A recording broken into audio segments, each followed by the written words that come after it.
Well, my big idea on how to save American hegemony would be to make an alliance with China.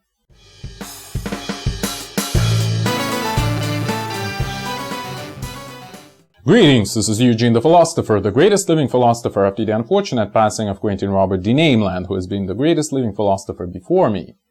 Now, this video is going to be about how would you save American hegemony.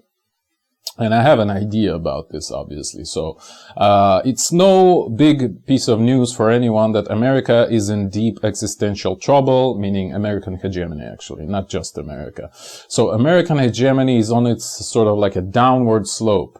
So, it was established in 1945 after the bombs were dropped, right? And the US kind of became almost like the main winner of World War II, right? But it peaked around 1995, you know, with the unipolar moment, etc., etc., the Clinton kind of happy years, you know. If you calculate this, you know, this 50 years from beginning to the peak, then roughly 50 years after the peak, which would be 2045, it would end, right? So it would be, I mean, obviously it's some sort of numerology here, but a lot of things tell us that this would be the case, that the American hegemony would completely end. I mean, it's obviously on the decline already, like heavily, right? But it would be over around 2045, and it actually kind of helps that doomsday cultists, like, for example, Ben Davidson, kind of say that the world would end in 2045. They just forget to add that they're talking about the American world, right? So, yeah. And some people argue that China would be the next world leader. But me, myself, Eugene the Philosopher, and some others, let's say some anonymous Telegram channels, which I've completely stolen this idea from, by the way, we argue that Europe will rule the world. And by the way, watch my video, How Europe Will Rule the World, and some others. I will link all of them in the description, relevant ones at the very least, alright? So, our claim, and my claim in particular, is that China cannot be a world leader. Like, Chinese civilization is simply too solipsistic and at the same time too dependent on opinion of others. Essentially, China is the civilization of vanity, you know? It's a civilization of theater, of theater, if that's the correct way to pronounce it, of superficial stuff, right? So, of course, it's very ruthless because you need to make the visibility really kind of shiny and very cool. So behind the scenes, people are getting really oppressed, right? So vanity requires a lot of oppression, obviously, and this is how China works, essentially. Watch my video about Paper Tiger, I think it's called. I called it, like, a very old video about China, like a lengthy one, and also about anime, where I kind of examine the Eastern Asian culture in general. How they essentially, I talk about, like, why did I choose anime? Well, first of all, it's popular, right? And second of all, it demonstrates clearly how this sort of like an absolute lack of creativity, right? Anime is just a copy of Western comics, right? Mistakenly kind of perceived as something original, basically. So yeah, the Chinese, returning to the topic, can only copy. And they're fueled by vanity, essentially. That's why they don't propose anything of their own, because they don't think that whoever they want to be vain in front of would not recognize the Chinese own inventions, right? So that's why they only copy. So look at China's super technologies, for example, of today. They're just like the technologies developed in the West like decades ago, right? But for this reason or another, mostly funding, sometimes just, you know, reason, common sense, they haven't been implemented in the West proper. So now China is implementing them and kind of like scaling them up to infinity almost, again, because of their vanity and because of their lack of intrinsic creativity, right? So there have been, and I'm not like blaming them or something, I'm just describing you how the civilization works, alright? So there have been no communal culture in China like in the West, for example. And by communal culture, I understand this sort of, you know, forum, this agora in Greek word, where people meet and exchange ideas, like that, free people meet. That's an important a distinction to be made. Like in China, people were never free. You know, they worked on rice plantations pretty much their whole life. So there you go. So right now, China is undergoing a complete demographic collapse. And effectively, it is right now, again, an investment bubble, which heavily depends on American assets, such as, again, dollar in the first place, right? U.S. Treasury bonds, the existence of WTO, the World Trade Organization, again, which is ultimately the American way of doing things, you know, the American model of globalism, you know, the rules in general, like how post World War II world used to operate. So China only ever existed actually in this environment. The post World War II world. I'll remind you that China has only been established as a state as we know it right now in 1949. All right. So 4 years after the American hegemony has been established. So yeah. So to sum this segment up, I think it's clear that no region has intellectual and institutional tradition enough, let's say, to pull off world dominance, world hegemony, I mean after the American hegemony ends, except Europe, right? Like China obviously cannot pull this off. Like the country is falling apart already. And it's so dependent on American hegemony in the first place that it would have serious trouble. All right, when this hegemony ends. So what are we left with? It's only Europe, really. There's nothing else. I mean, you may make an argument about India, and that's a good argument, but I don't have anything to say about this right now. I mean, a lot to say at least, you know. India is still kind of a part of the British world, you know, and what's Britain gonna do? That's a big question, you know, so I would bet on Europe, long story short. Okay. So my big idea, like, obviously China is not going to be the world leader after American hegemony ends. So what can America do to save their hegemony in the first place? And by saving, I mean to prolong it at least into the second half of the 21st century. So beyond 2045, roughly speaking.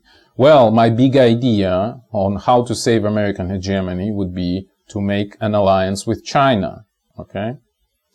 And I would claim that it's the only way that you can save American hegemony in the second half of 21st century.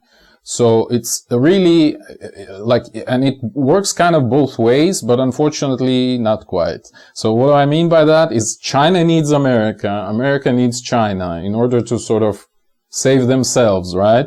But it's kind of like a zero-sum game. It's like, imagine two guys kind of drowning in a quicksand, and they can make it like a pact because they recognize that they're both drowning. But the pact would have to be broken by one of them. So one of them has to push against the other to make them drown faster and jump off of them, so to speak.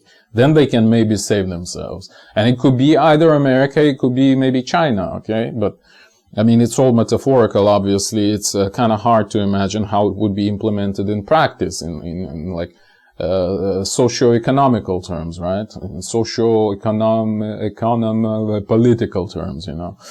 But the American-Chinese alliance is the only way either of these countries as like big world superpowers can have any hope of saving themselves. And it's kind of funny that none of them seem to recognize this. So I actually don't know. I mean, European intelligence, like the European intellectual machine is kind of so strong, they're utilizing the weaknesses of both America and China to such a great extent, it's actually kind of crazy. So yeah. All right. So as we've said, China is a product of American-dominated world, just like Israel, by the way, and we've talked about this in one of the recent videos I've made on topics like these. And just like Israel, again, China would go down with the American hegemony, most likely. All right, so there's your big idea. America has to align itself with China, ally, not just align, ally itself to China openly and like, you know, strategically. This is the only thing that can prevent Europe from domination, from hegemony, essentially. And as I've said, Europe will not even openly hegemonize the world, right? It will be a non-hegemony, as we've called it. So it would be very hard to counteract. You really need intellectual elites to at least recognize what is going on and, again, recognize what needs to be done in order to save yourself. And I just told you what needs to be done, okay? You don't have to make this kind of mental work yourself. But anyways, neither of the countries seem to realize what's going on and what needs to be done, okay? Like, I'm not a European, I mean, I'm not American, I'm not Chinese, so I'm just giving you this olive branch. Like, I know what you need to do to save yourselves, but again, there's gonna be like 100 people watching this video, right? So, it kinda doesn't matter what I say here. Even though I'm giving you the cheat code, you know, for free. So, okay. So for PS, for example, like, why, and I want to kind of link to some of my previous videos, for example, like, why is there a war in Ukraine? Again, watch the description, or some others about Russia specifically, like, what's Russia's role in this? Where I say that essentially Russia is a European agent, right? Russia, like, Putin is a trusted European lackey. And so you might ask, well, why is Putin supporting Trump? Well, Trump is supposedly like patriotic, you know, nationalistic, he's for America. And I agree, actually. But the thing is, whenever Republicans win, so Republican rule is essentially a defense. So during Republican rule, by the way, watch my video about elections. I have a video about 2024 elections, which was made like a year ago or even more than that. Obviously, I'm going to link it as well. So in this video, I claim that Republican rule is essentially defense. So kind of like the country is kind of pulling out, you know, and kind of tries to conserve itself to a degree. Again, watch the video for many more details. Whereas the Democrat rule is like the attack. Like the Democrats kind of like forcing the time to go faster. So in this context of the downfall of American hegemony, the Democratic rule would make American hegemony to fall down faster. And you might say, well, Europeans might support this. But the problem is that the European integration is significantly slowed down during democratic rule. So Europeans would love Republicans in power, okay? Because then America defends itself and Europeans can do whatever they want, pretty much, all right? That's why Putin supports Republicans, because Putin is a European agent. He wants European integration. That's why we've attacked Ukraine in the first place, right? To make European army possible, to kick out the NATO forces, aka American forces from Europe, etc., etc. Watch my video about Ukraine. So yeah, that's why Putin supports Trump, to facilitate European integration and to, again, kind of strengthen Europe internally for its preparation to become the world's hegemon. So yeah, so ironically, sadly for my American friends probably, you see, like, Democrats have this international agenda, internationally driven agenda, whereas Republicans have this sort of nationalistically driven agenda. So supposedly Republicans would be the ones who are for preserving of America, right? The United States, I mean. However, what follows from this video of mine, at least if you can follow my narrative, right? Republicans, as the agents of, I don't want to say salvation, but I don't know the other word for this, like preservation. Republicans as agents of preservation of United States need to ally themselves with China, because that's what at least can make preservation possible, all right? So Republicans essentially have to overcome themselves and go to go for this alliance with China, because Democrats are not going to do this. They're fine with America falling down, right? So even though they're for this international whatever agendas. So only essentially the Republicans overcoming themselves and allying with China can save America. That's basically what I'm talking about here in a nutshell. So to conclude this rant, my big idea for America to save itself would be to make an alliance with China, and it's not going to happen. Like the chance, I mean, okay, it might happen, but the chance is like 1%. Like it's possible, yes, you can do it, and American hegemony would be prolonged by, well, at least 20 years, perhaps more. But it's most likely not going to happen, because America doesn't have any intellectual elites. Like no one understands what's going on and what you need to do. And China doesn't. China also doesn't understand what they need to do. So both nations would fail, unfortunately. And it's gonna be scary. Like when China would start collapsing, it would be really, really scary for everyone. Mostly for China itself, honestly. Again, they're so solipsistic, hopefully they wouldn't start doing some really bad stuff, but most likely it's inevitable, honestly. Unfortunately. Yeah.